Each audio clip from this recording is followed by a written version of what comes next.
aí? Ok. Nós vamos iniciar, então, e lembrando a todos vocês que a Rede de Empoderamento de Idosos é uma iniciativa da Diretoria Públicas para Pessoas Idosas, em parceria com a ABRA, e com os recursos do Fundo Municipal do Idoso, tá? Lembrando a todos que a mãozinha é um recurso que nós temos aí, quem precisar falar pode levantar a mãozinha, que nós vamos desligar os microfones de todos a partir de agora, mas queremos que todos participem, tá? Não vou desligar e deixar desligado, não. Se quiserem falar, levantem a mãozinha e vamos seguindo aí, tá bom? Paulo, fique à vontade, a aula é toda sua. Vamos lá, tá bom? Hoje nós vamos começar com uma música. Coloca aí para nós aí aquela que eu mandei, porque aí vocês vão entender para onde que nós vamos. Já está chegando. Era aqui, ó. Nós vamos entender para onde nós vamos aí agora, ó. Semana passada foi a cultura indígena. Essa semana é uma outra cultura que está longe, mas vocês vão entender agora para onde nós vamos. Vamos lá. Deixa a música chegar aí. Aí.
Não precisa deixar a música toda, não pode tirar.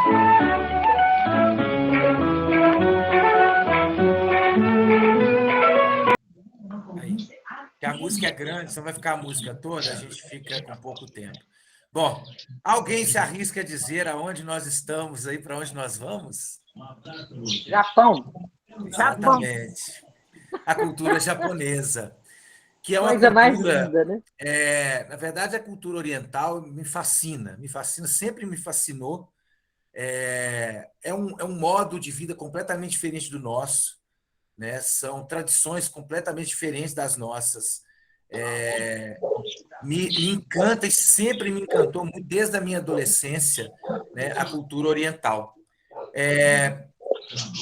A cultura japonesa, ela tem muito, né, tem muitas coisas que vieram da China, mas aí os japoneses eles reconstruíram, né, a sua própria cultura, refizeram a sua própria cultura de uma forma magnífica, né? A gente pode falar aí, né? Eu vou falar rapidamente, vou deixar seu Yoshiro falar para a gente também, né? Alguns elementos japoneses que integram a nossa cultura, né? Como o bonsai, né? Os desenhos japoneses que desde a década de 60 são exibidos aqui no Brasil, o amendoim japonês, né? A gente tem aí a religião budista, que foi introduzida no Brasil pelos japoneses, o bairro da Liberdade, em São Paulo, que é hoje um ponto turístico, né? Que é um bairro tipicamente japonês, e eu conheço lá em São Paulo. Né? O beisebol, que foi um esporte também difundido no Brasil, né? Graças aos japoneses. Né? Já falei do bonsai. Né? O uso do bambu na confecção do artesanato também é algo que veio da cultura japonesa. Né? O caqui doce, né? Que também veio através da cultura japonesa. Né? A carpa, que é um peixe que também foi, né, impulsionada a criação aqui no Brasil pelos japoneses. A cerejeira, que é uma árvore nativa do Japão, né, que é cultivada aqui no Brasil. E aí tem aí o cão da raça Akita, né, que é um cão que andava com samurais, né, e veio para o Brasil na década de 70. E são alguns elementos, né, que a gente tem da cultura japonesa que fazem parte da nossa cultura hoje. Mas eu acho que a gente tem uma pessoa aqui que pode falar muito bem para a gente. Né? O seu Yoshiro podia contar para a gente, né, qual que é o Yoshiro. Claro, um pouquinho, né, dessa cultura tão rica, falar para a gente um pouquinho dessa importância da cultura japonesa no Brasil e também de algumas tradições da cultura japonesa para a gente. Se você quiser dividir com a gente, eu vou agradecer muito, seu Yoshiro.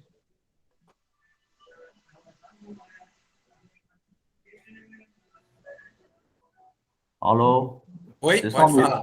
Vocês estão me vendo ou não? Sim, sim. Porque aqui eu tô vendo só uma pessoa. Agora sim. Eu vou falar agora de uma coisa que eu vi esses dias. Eu recebi um vídeo, aliás, 2 vídeos, mas eu achei muito interessante porque fala das crianças. Como é que as crianças são educadas desde o jardim da infância? Então, só que é um trecho de um festival, não é bem festival, porque nós estamos em época de pandemia, né?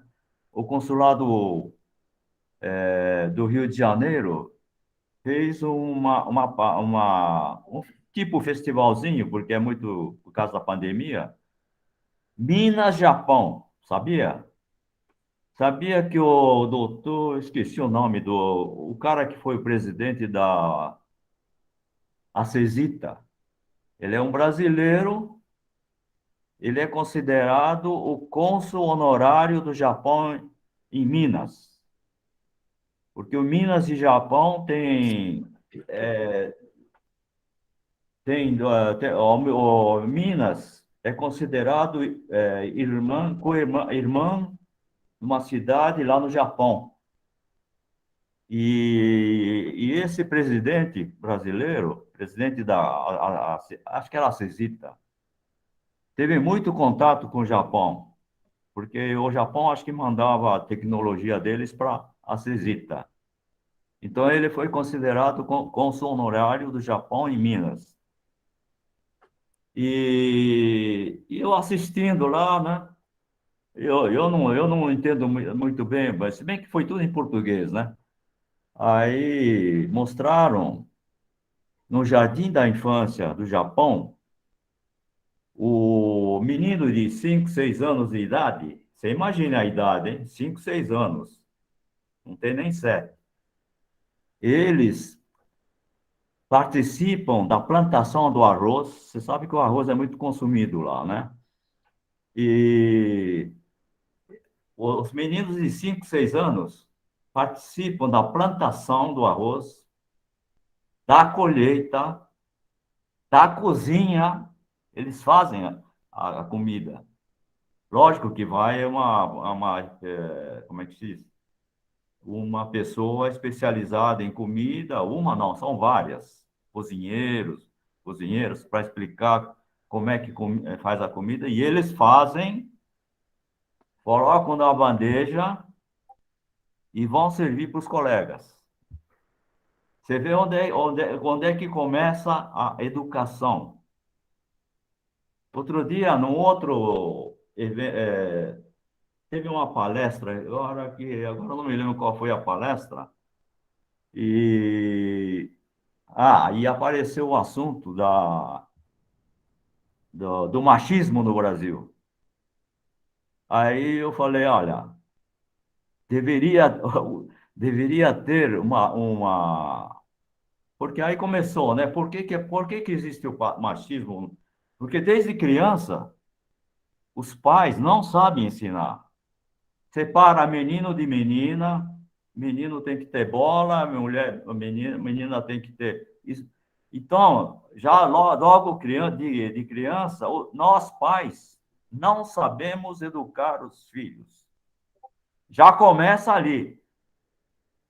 E como é que você vai corrigir depois? Não corrige. Por isso que o machismo ainda continua. Tem lei, Maria da Penha, não sei o que e tal. Aí, outro dia, eu falei, poxa vida, eu acho que tinha que ter aula para os pais. Isso daí, eu já tenho isso na cabeça, porque eu assisti uma vez uma palestra de um cara famoso que agora acho que ele mudou de Belo Horizonte. Ele falou, olha, nós pais não sabemos educar os filhos, porque as coisas mudam também, né? Então, a gente não sabe como é que chama? A maneira de pensar do jovem está mudando.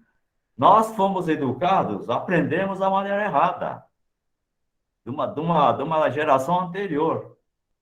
Como é que vamos saber educar os nossos filhos? Não sabemos. Então, muita coisa, eu acho que teria que ser introduzido na escola.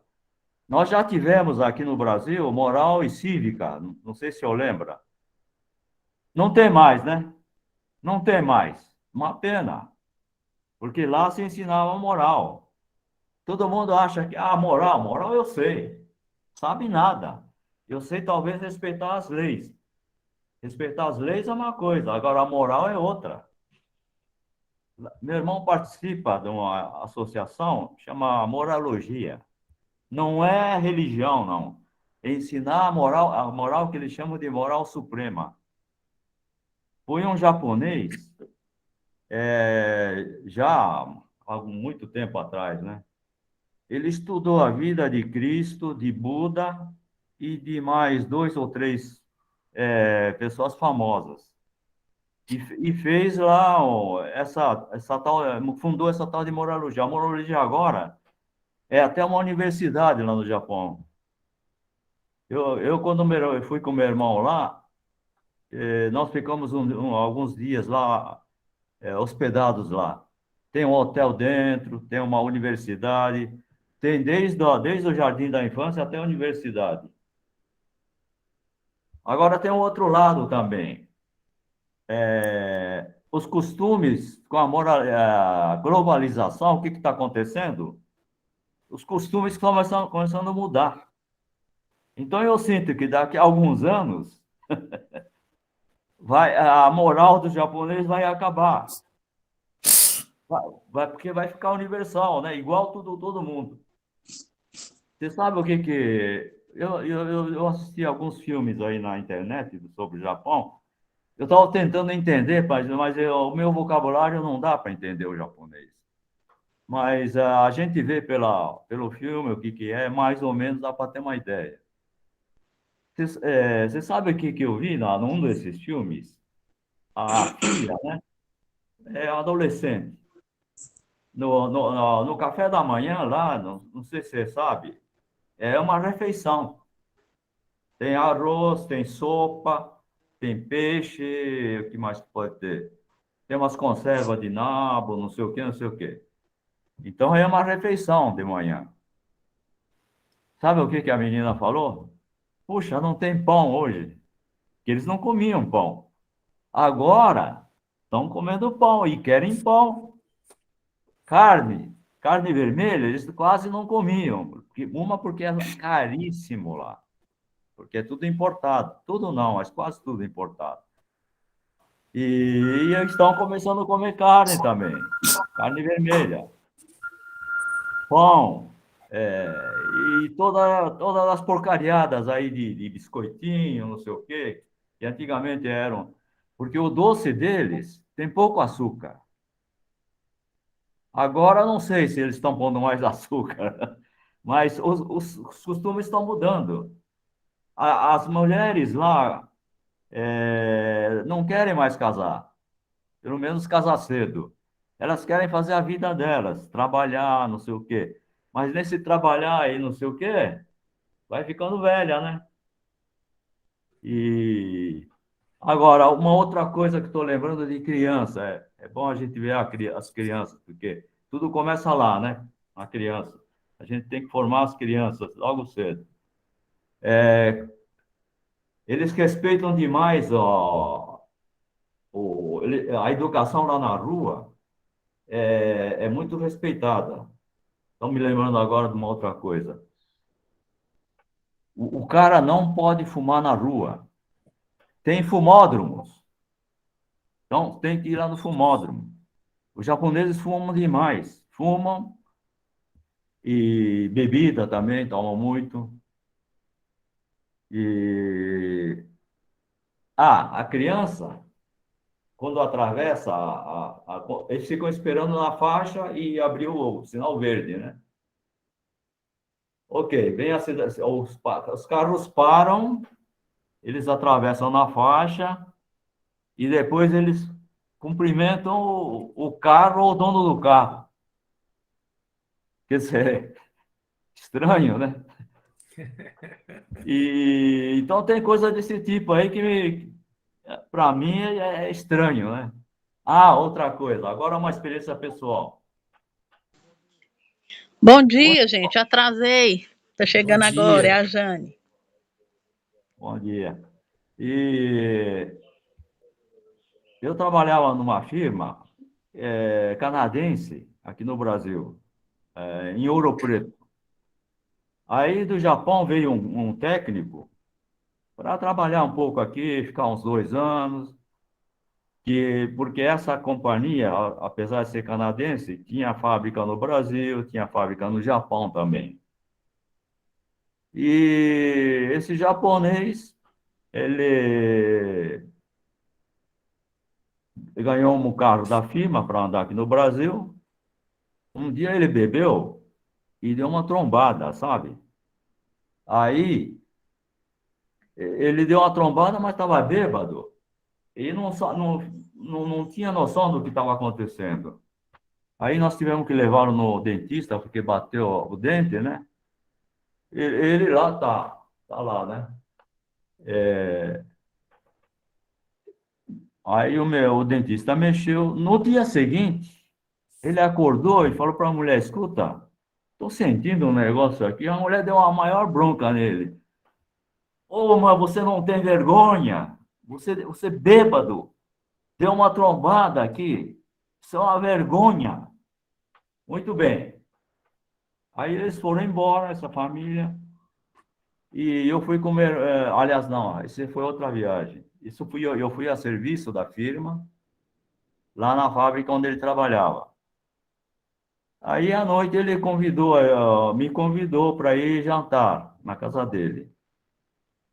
Aí um cara lá, um japonês que eu conheci lá da fábrica, né, me levou. Eu falei, eu não sei andar bem aqui. Então ele me levou para a casa desse japonês que esteve no Brasil e deu essa trombada. Eu, como bom brasileiro, o que eu fiz? Fulano, você lembra aquele dia que você deu trombada, não sei o quê, não sei o quê? Todo bom brasileiro faz isso, né? Você lembra, tal, porra, né? Aí esse japonês que estava me acompanhando falou: alguém mais sabe disso? Olha, eu cometi a maior gafe da vida. Coisa desse tipo, porque o costume deles é diferente. Você não vai chegar e falar num negócio na frente de outro. Por isso que esse outro fala: alguém mais sabe disso? Isso foi uma vergonha aí, eu perdi a fala. Eu achando que estava fazendo bonito, né? Porque aqui a gente faz isso, né? Oi, Sim, sim. não sei o quê, lembra aquele dia e tal, né? É até uma, como é que chama? É um herói o cara, né? Não faz besteira. Mas quando Ô, eu percebi, eu perdi a fala. Sabe quando a gente fica espantado e quando eu espero uma coisa inesperada, você sabe que eu perco a fala? Eu já não sei o que dizer. Eu podia ter dito, né? Pô, desculpe e sim. tal. Não, nem isso eu consegui falar. Falei, nossa, Ô, puta, seu Yoshiro, lá no Japão, o gato, né? A gente tem até a estátua do gato da sorte, né? é, E há uma. Né, eu andei pesquisando a origem do gado da sorte, né? E uma das histórias que eu encontrei é que, me parece que em 1852, se eu não me engano, tinha uma idosa que era muito pobre, né? E como ela não conseguia alimentar o gato de estimação, então ela abandonou esse gato. E diz que na mesma noite o gato apareceu nos sonhos e aí disse para ela: se você fizer bonecos, a minha imagem, trago-lhe boa sorte. E aí eu queria aproveitar e contar uma história que eu trouxe, que é uma história, um conto japonês, que é o Kenji, o menino que desenhava gatos. E essa história é assim. Há muito tempo atrás, em uma pequena fazenda do Japão, vivia uma pobre família de agricultores que passava o dia inteiro trabalhando arduamente nos campos. O casal tinha 5 filhos, mas o menino mais novo tinha um físico pequeno e saúde bem frágil. Seu nome era Kenji. E Kenji, por mais que tentasse, não conseguia ajudar os pais e os irmãos por muito tempo no trabalho. Logo, ele ficava sem fôlego e exausto. Então, passava um longo tempo sentado sozinho na varanda da velha casa, observando os campos e desenhando. Ele era muito talentoso e desenhava de tudo. Mas o que ele mais gostava era de retratar, de desenhar seus pequenos companheiros, os gatos. Os pais de Kenji, muito preocupados com o futuro do menino, decidiram que o levaria até um templo, na esperança de que pudesse se tornar um aprendiz. Quando chegaram lá, Kenji foi calorosamente acolhido pelo monge, que ficou admirado com a sua inteligência. E logo começaram seus estudos. O jovem Kenji, bastante dedicado, aprendia rapidamente os ensinamentos e cumpria com todas as suas tarefas. Mas, sempre que tinha oportunidade, se divertia desenhando gatos, até mesmo durante as horas de estudo, os desenhando às margens dos livros do sacerdote. E também em todas as telas do templo, nas paredes, nos pilares. E apesar das diversas repreensões, o tutor adorava a arte de Kenji. Bom, um dia, após ter desenhado algumas figuras belíssimas de gatos em uma tela de papel, o monge se aproximou e entregou a Kenji uma caixa. Continha o mais encantador conjunto de pincéis e tintas que um menino poderia imaginar. E ele disse severamente: meu menino, você deve ir embora deste templo imediatamente. Você nunca será um bom sacerdote, mas talvez você se torne um grande artista. Bom, Kenji se despediu de todos e partiu. Enquanto ele se distanciava do templo, começou a pensar para onde deveria ir. Bom, se fosse direto para casa, tinha certeza que decepcionaria sua família. E seu pai o puniria por ter sido desobediente. Com medo de voltar para casa, lembrou que em um vilarejo próximo havia um outro templo muito grande e imponente, onde novamente poderia pedir para que cuidassem dele como um aprendiz. Depois de uma longa e cansativa caminhada, ao anoitecer, Kenji finalmente chegou ao seu destino. Subiu a escadaria do templo e bateu na porta. Sem resposta, a empurrou suavemente e entrou. Estava tudo escuro. O jovem até então desconhecia os boatos.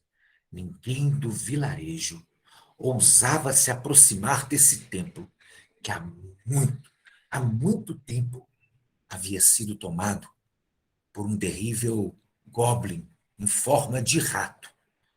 Alguns valentes guerreiros tentaram matar o monstro, mas nunca mais foram vistos. O templo estava decadente, coberto de pó, teias de aranha.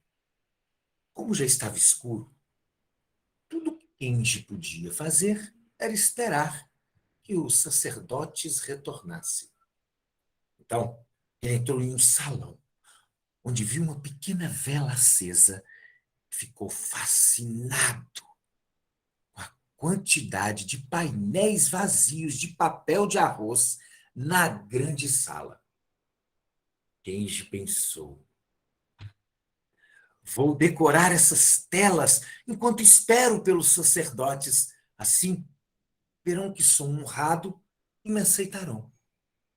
Foi então que apressadamente pegou seu conjunto de pincéis que havia ganhado e começou a trabalhar. O menino passou horas e horas e horas, enchendo as enormes telas com gatos majestosos e graciosos.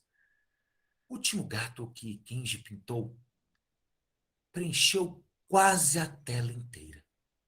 Foi o maior e mais bonito que já havia desenhado.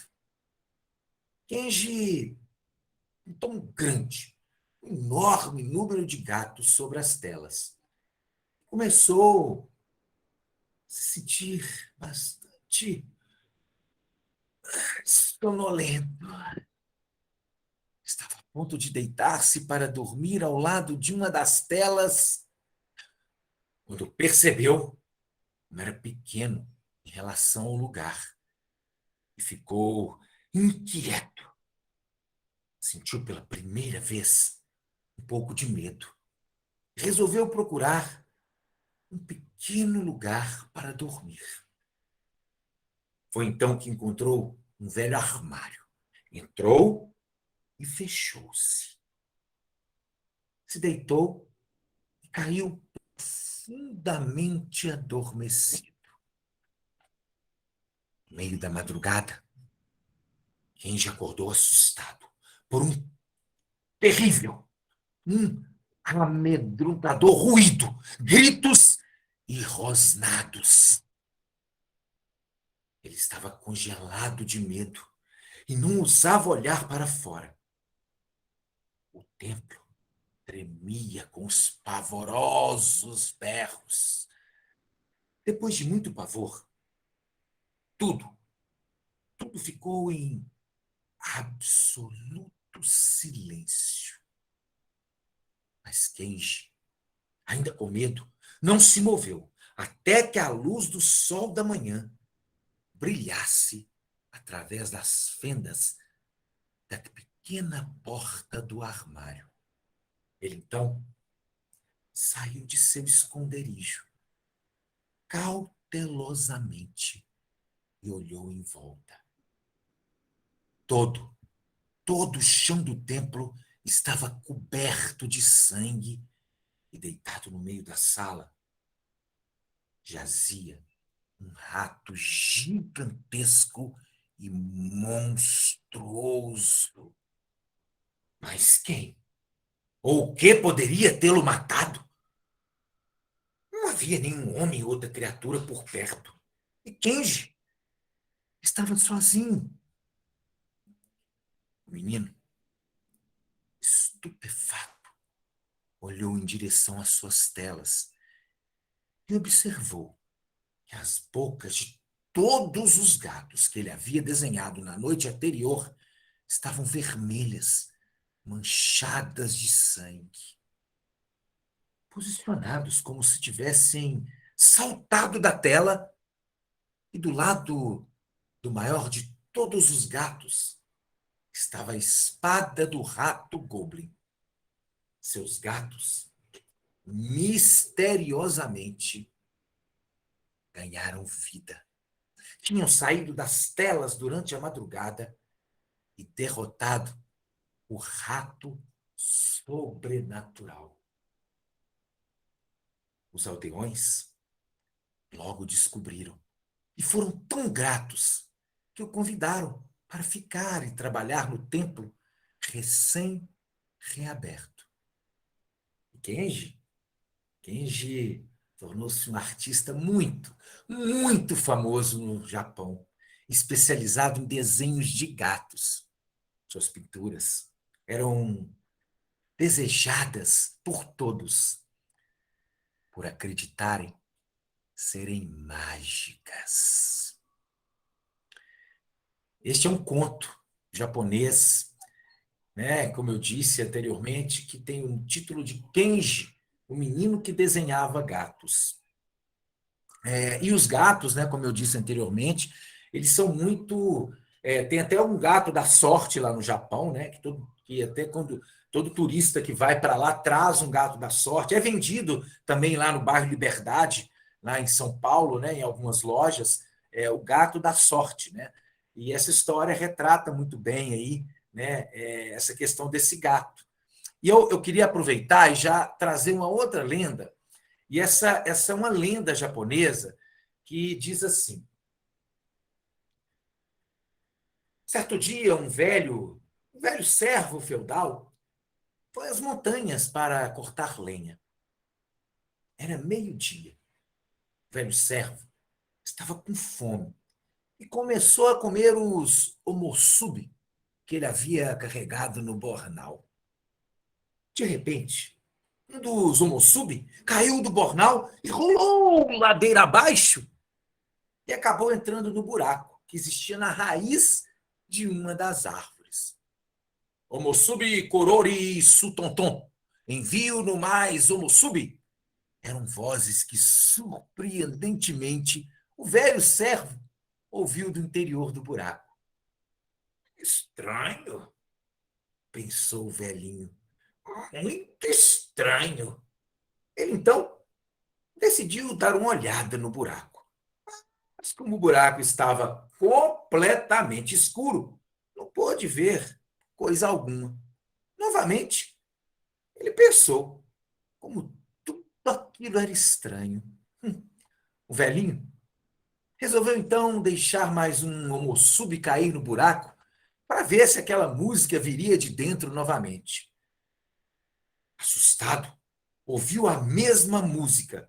Omosubi cororim su tom, envio-nos mais omosubi, omosubi cororim su tom, envio-nos mais omosubi cororim su tom, envio-nos mais omosubi.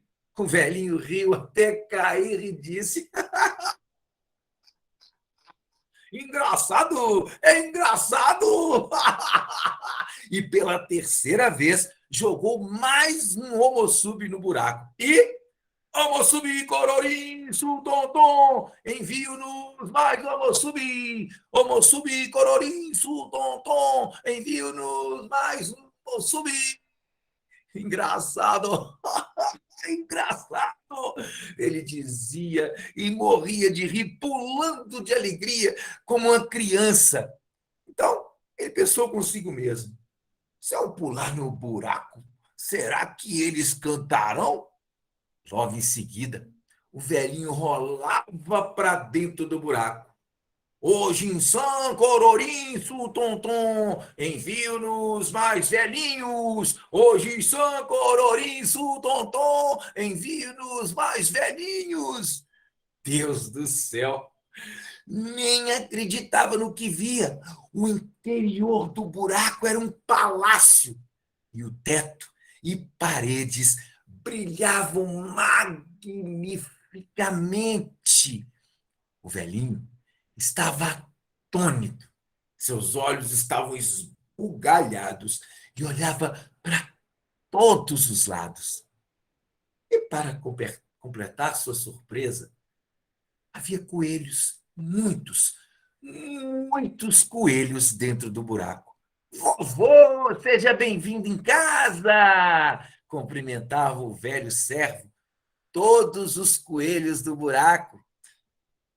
Mas havia um coelho maior, bem na frente de todos os outros coelhos. E ele disse: Este é o país dos coelhos. Por favor, fique à vontade e divirta-se. Muitos coelhos trouxeram comidas deliciosas para o velho servo. E dançavam, cantavam, cantavam. Parecia que viviam em completa harmonia e gozo. O velho servo também começou a dançar e cantar com os coelhos. Estava se divertindo como nunca fizera antes. A noite vinha chegando no horizonte. E o velhinho disse aos coelhos: Estou indo embora. O coelho maior trouxe alguns omossub para ele. Este é o omossub do país dos coelhos. É muito delicioso. Aceite este omossub como um presente do nosso país. O velho servo agradeceu-lhe, cumprimentou a todos os coelhos e voltou para casa. Ele nunca havia provado um omossub tão gostoso como aquele. Bom, omossub, né, é uma espécie de bolinho de arroz. Se eu estiver errado, você me corrija, seu Estilo. E essa lenda, inclusive, nem foi traduzida essa palavra, porque seria bolinho de arroz rolante, uma coisa parecida com isso, né? Para o omossub Cororim Tonton, né? Não sei também se eu pronunciei certo, porque eu não sei falar japonês, né? Mas eu não sei se eu pronunciei correto, mas eu pesquisei a pronúncia, né, para ver mais ou menos como que eu poderia falar. Mas essa é uma lenda, né? É uma lenda japonesa em que a gente também vai conhecer um pouquinho mais das tradições, né, do Japão, né? Alguém de mão levantada aí, só para eu saber, alguém que levantou a mão aí para falar, Sim. por favor. Maria de Fátima. Por favor, Maria de Fátima. Pode falar, Maria de Fátima.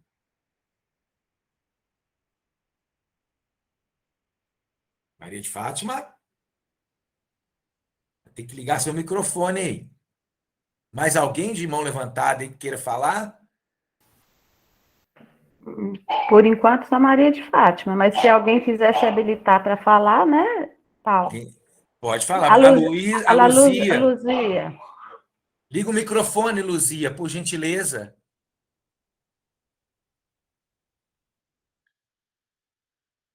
Liga aí o microfone. Ligou ainda não? Eita. Encosta a mão no celular, dona Luzia. Aí depois ela vai aparecer. As opções embaixo. Eu só queria dizer bom dia, que estou gostando muito das histórias. Eu não sei nada, na época em que os japoneses chegaram aqui para construir a Uzi Minas, e eu me lembro, histórias, aí são histórias minhas. Eu tinha chegado aqui em Belo Horizonte há pouco tempo, E eu tive a oportunidade de ficar numa casa onde ensinavam os japoneses, alguns japoneses que vinham para trabalhar na Usiminas, e a menina da cá ensinava português para eles.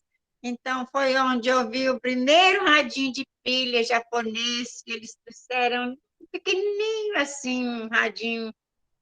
A gente nunca tinha visto, eu nunca tinha visto um radinho japonês desse tamanhozinho, pequenininho, pequenininho. E aí veio disco, LPs japoneses, que eu ouvia muita música, eu gostava muito das músicas japonesas, são muito lindas.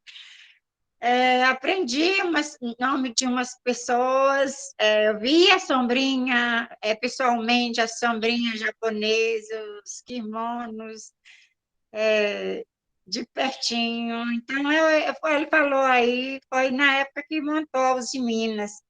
E a pessoa, tinha uma senhora que chamava até Tomoko, que parece que é flor de pêssego que fala o nome, né? E então ela ganhou uma criança que colocou o nome de Mina por causa da Uzi Minas. Então, só um pedacinho de história do que eu vivi. Maravilha, que maravilha. Muito bom. Foi,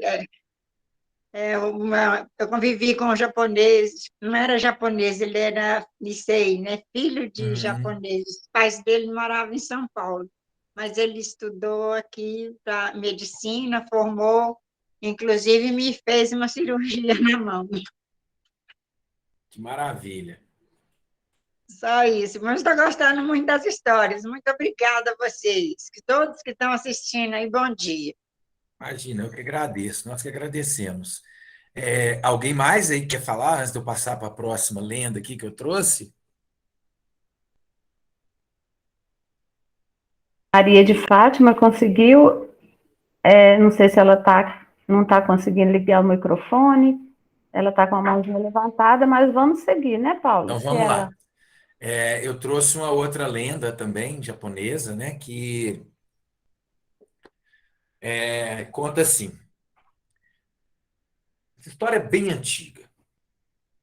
Em uma pequena vila, havia um servo velho de nome Gombin-san. Perto de sua casinha, havia um lago, desses meio pantanosos, onde ele costumava observar a chegada de vários patos selvagens que vinham do norte durante o outono. Um dia, o velho servo decidiu pegar alguns patos selvagens, já que não estava trabalhando com o arado. Desde aquele dia, começou a colocar armadilhas em alguns pontos do lago e conseguia pegar um pato a cada manhã. Mas logo, um pensamento veio-lhe à cabeça. Pego um pato todos os dias e somente um. Isso é chato. Quero pegar 100 patos. Isso, 100 deles. Aí então, poderei descansar os outros 99 dias. Muito bem. É isso que farei. Gobin-san trabalhou sem parar, fazendo suas armadilhas para poder realizar o seu plano. Até que, finalmente, conseguiu montar 100 armadilhas. Bom, ele poderia, com elas, aprisionar um pato selvagem cada uma. Então, arranjou todas as armadilhas em fileira, fez laços apertados e esperou pela chegada dos patos. Madrugada chegou rapidamente. Centenas de patos selvagens estavam chegando ao lago e, um a um, acabaram sendo presos pelas armadilhas. Gobin-san estava radiante de alegria e começou logo a contar os patos que tinha aprisionado. Pôde contar 99, todos eles imóveis. presos às armadilhas. Oh, muito bem, muito bem. Somente mais um e terei 100 deles. Ele falou sozinho e ficou ali esperando pelo último pato selvagem. O pato esperado, entretanto, não chegou. Os outros patos já estavam resmungando por causa dos laços das armadilhas e a aurora já despontava no horizonte. Com os primeiros raios de sol, de repente, todos os patos começaram a voar ao mesmo tempo. 99 patos voando, todos presos à mesma corda. Faziam um esforço enorme para levantar voo e, sem saber como, Robinson caiu em uma das armadilhas e foi levado ao céu junto com os outros patos. Os patos estavam voando para o sul. Robinson era o último da fila, preso pelo pé. Estava com medo de cair. Os patos voltavam para o alto e mais para o alto, sobre as nuvens e sobre os montes. Olhou para baixo e viu que as casas estavam ficando cada vez menores. Então começou a gritar: socorro! Socorro! Alguém me ajude! Quero descer! Socorro! Socorro! Os patos, por outro lado, pareciam não escutar o que ele dizia e continuavam a subir. De repente, a corda que estava prendendo o pé de Golbinsan rompeu-se. Ele estava caindo nuvens abaixo em direção às verdes pastagens lá embaixo. Mas, meu Deus, seu corpo estava ficando menor e cada vez menor. Surgiram asas no lugar de seus braços e um bico no lugar de sua boca.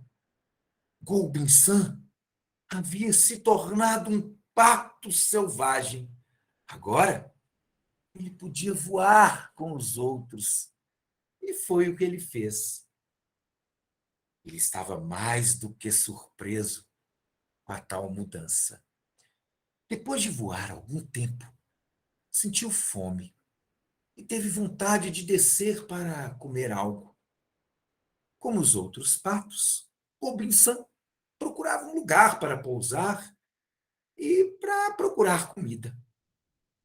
Foi então que ele viu, finalmente, um lago pantanoso e decidiu dar uma esticada até lá. Havia muitos peixes nadando logo abaixo da superfície da água. Agora, ele podia matar a sede e comer alguns peixinhos. Bom, porém, alguma coisa estava segurando seus pés.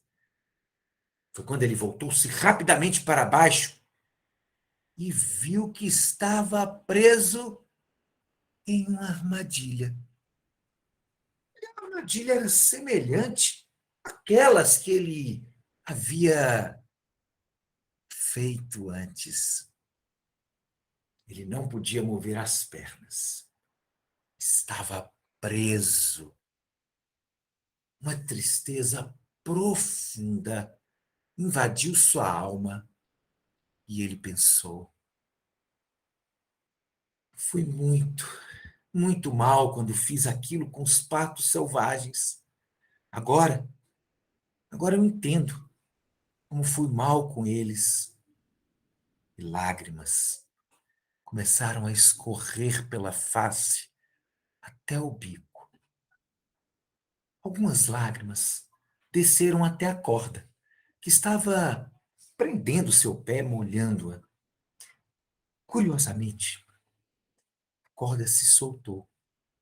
Seu corpo cresceu novamente. Agora, ele era milagrosamente Gobin-san, o velho servo feudal. E desde este dia, Gobin-san decidiu parar de aprisionar os patos selvagens. Prometeu ser um homem de boas ações para o resto de sua vida. Essa é uma lenda japonesa também, gente, que é a lenda do Gobin-san, né? Que também, mais uma vez, né, como toda boa história, sempre tem algo a nos dizer, algo a nos ensinar. E aí eu quero aproveitar e lembrar de uma fala do Yoshiro, do senhor Eu quero Yoshiro. dar bom quando ele dia e dar tchau ao mesmo tempo, porque eu Ah. vou ter que sair. Bom Tem que dia, resolver o tchau. problema, tá bom? Tá bom, Tchau, fique com obrigado. Deus. Pois. Obrigado. Eu quero Desculpe, lembrar- tá? Imagina. Eu quero lembrar da fala do senhor Yoshiro, quando ele fala, né, da moral, né? Da moral que é construída pelos japoneses, e isso é algo que a gente vê quando a gente assiste documentário, quando a gente pesquisa sobre cultura japonesa, a gente vê que tem realmente uma moral muito forte estabelecida, e que, como bem disse o seu Yoshiro, com o tempo, né, com essa globalização, com essas mudanças de hábito, com essas novas gerações, isso vai mudando e vai se perdendo. Isso é um fato. E aí eu acho que isso acontece lá no Japão, acontece nas culturas mais tradicionais. Por exemplo, aqui perto tem a comunidade dos Arturos, né? Bem aqui pertinho. E a comunidade dos Arturos, eu estive lá em 2019 e conversando com as pessoas mais velhas da comunidade, são aquelas que mantêm a tradição da comunidade, elas contavam, né, como que vem se perdendo a tradição, porque os jovens, eles não querem mais preservar, eles não querem saber mais das coisas que aqueles que são os mais velhos faziam, eles querem coisas novas, né? E aí vai se perdendo uma tradição. E a gente corre muito risco, quando a gente não faz isso que a gente está fazendo aqui, e eu disse isso outras vezes aqui, eu vou repetir, quando a gente para de contar história, quando a gente para de rememorar as histórias, a gente vai perdendo a nossa memória, a gente vai perdendo aquilo de mais sagrado que a gente tem, a gente vai perdendo as nossas tradições. Não que a gente não deva aceitar o novo, mas algumas tradições são importantes de se preservar, porque elas vão contar a nossa história cultural, vão contar de onde a gente vem, como que a gente chegou até aqui. E quando a gente perde isso, a gente deixa de ter história, deixa de ter memória. E nós temos uma geração hoje, né? E isso eu não estou dizendo só aqui, mas isso mundialmente, a gente tem uma geração que está chegando, que já nasceu com a tecnologia do celular, das redes sociais, da internet, que é uma geração que não dá muito valor, né, à preservação daquilo que construiu aquilo que fez com que a gente chegasse até hoje, aqui. E por isso é muito importante, quando a gente fala da cultura indígena, né, da cultura japonesa, como hoje aqui eu estou falando, né? Então, assim, eu procuro, né? A gente saiu lá da cultura indígena da semana passada e chegou na cultura japonesa. E semana que vem, talvez, a gente viaje por outra cultura que está do outro lado do mundo também, que é extremamente importante, né? Que eu já estou pensando aqui, né? Já estou elaborando na minha cabeça o que vai ser a próxima, né? Porque eu acho muito importante a gente preservar não apenas as nossas histórias, as histórias que a gente tem aqui, como cada um de nós, como eu disse aqui, quando a dona Luzia contando na casa dela, né? Não tem, né? Aqui é uma casa vazia, não tem. Muito pelo contrário, cada cômodo tem uma história, né? Cada espaço da casa de vocês tem uma história, porque a história que a gente constrói, ela vai com a gente para onde a gente for, né? Ela não vai deixar de existir, desde que a gente preserve essa memória e a gente permaneça contando para as outras pessoas, né? As histórias que a gente escutou. Então, é muito importante, né? Por isso, eu acho que eu pedi seu Yoshiro aqui. O Franter vai falar, eu vou pedir o Franter para falar. Por isso, eu pedi seu Yoshiro para falar, porque o seu Yoshiro, né, é da cultura japonesa, né? Ele conhece melhor do que todos nós aqui, né? Ele vem dessa cultura, ele sempre está contando muitas coisas. Me lembro no encontro aqui que ele estava contando quando teve a Segunda Guerra, que a professora dele era presa, e eles não sabiam por que a professora era presa, eles não podiam sair na rua, né? Os japoneses. Então, isso tudo é história. À medida que a gente vai, à medida que as pessoas que têm essas histórias vão indo embora, vão nos deixando, essas histórias vão morrendo. E isso é algo que não é bom. Não é bom. A gente precisa preservar. Por isso é muito importante a figura do griot ou do contador de histórias, né? O griot que vem lá da África, né? O griot, que é essa figura que conta as histórias dos ancestrais, né? É muito importante para que se preserve essas histórias. Franter, pode falar, por favor? Franter, só abrir seu microfone aí. Liga seu microfone. Aí. Aí, é rapidinho. Eu lembrei também que, quando estava construindo a Uzi Minas, eu morava em Valadares e o pessoal, a maioria era engenheiro que estava fazendo a construção lá. Eles iam passear em Valadares e, na época, eu vendia pedra preciosa. Eu tinha amizade lá com o dono do hotel que eles ficavam, então ele me liberava para vender pedra preciosa. Então, foi um comércio muito bom que a gente fez junto, vendendo pedras já lapidadas, né? E queria aproveitar e só cantar um pedacinho de uma música para a gente não perder a história, né? Vai falar sobre o Japão, tá? É assim, ó. No Japão é que é bom, japonês não passa mal, não há mulher bonita nem feia, é tudo igual, lá não existe. Eu esqueci o pedaço. Não sei o que, por causa de mulher, quem perde a sua, apanha que puder. É isso. Há controvérsias, viu, Franter? O Yoshiro pode dizer para nós. Há controvérsias, não é, senhor Yoshiro? Ô, Frank, você vai apanhar hoje. Você, Yoshiro, há controvérsias aí, não é, Yoshiro? Não é todo mundo igual. Seu microfone, seu Yoshiro. Mas para o ocidental é difícil. É. Eu mesmo, para distinguir de um chinês, de um japonês, não é fácil, não. Mas é verdade. Ou de um coreano. Para a gente aqui do Ocidente, né, a gente vê o oriental, a gente tem essa impressão, né, de que assim, não, mas é todo mundo igual, né? Eu estava lendo sobre isso, né? Semana passada, quando eu preparava as histórias para eu contar hoje, né, quando eu preparava sobre a questão da cultura, eu fui pesquisando, eu fui lendo vários textos, né, fui lendo artigos, fui pesquisando, fui vendo algumas coisas, e aí eu li um artigo falando sobre isso, que a gente aqui no mundo ocidental, a gente tem uma visão do mundo oriental que muitas vezes muito deturpada, muito fragmentada, a gente não tem essa noção. Por exemplo, no Oriente, a religião é diferente da nossa religião aqui. Porque lá, por exemplo, você tem a religião que, na verdade, a religião lá, na verdade, é uma prática de vida. Lá não se tem cultos, louvores, né, nos lugares. As pessoas, elas praticam. Diferente aqui do mundo ocidental, que a gente vai para o templo, a gente vai para a igreja, a gente, né, e de fato, é muito difícil a gente ver, de fato, a prática daquilo que se é dito nas igrejas sendo colocado em prática na vida das pessoas, né? Diferente do oriental, que tem na religião uma prática de vida, né? O budismo, o shintoísmo, né? É uma prática, não é algo assim que você fala, não, eu vou ali, não. Para eles lá é algo que é completamente diferente da gente. Então, assim, eu acho bacana a brincadeira que o Franter fez, eu acho legal até para a gente pensar sobre isso, né?